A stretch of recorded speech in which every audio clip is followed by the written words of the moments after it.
তো কষ্টের আছেন কয়জনে বলতে পারেন? কমেন্টে লিখে যাবেন। আমার মতো অভাগিনী কয়জন আছেন দেখেন। আমার মনের দিক দিয়েও শান্তি নাই, আমার বাসার কাজের দিক দিয়েও শান্তি নাই। কারণ আমার মনের দিকেও শান্তি, আমার সন্তান অসুস্থ বাংলাদেশের মাটিতে, আমি এখানে আছি প্রবাসের মাটিতে। আমার বাড়িতে নেই কোনো গার্জেন, নেই কোনো মুরব্বী। তবে আপনাদের সাথে একটা জিনিস শেয়ার করে একটু মনটা ভালো করি। তবু আপনারা একটা লাইক, একটা কমেন্ট, একটা শেয়ার কিচ্ছু করেন না, কিচ্ছুই করেন না।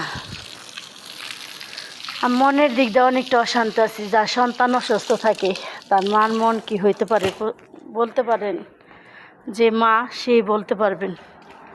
আমার ভালোবাসার মানুষ আপনারা, হয়তো আপনারা আমাকে একটু ভালোবাসা দেন। আমি জানি না যদি আমার একটা লাইক, একটা কমেন্ট, একটা শেয়ার করেন আপনাদের কতটা ক্ষতি হবে না। কারণ আমি অনেক একটা অসহায়।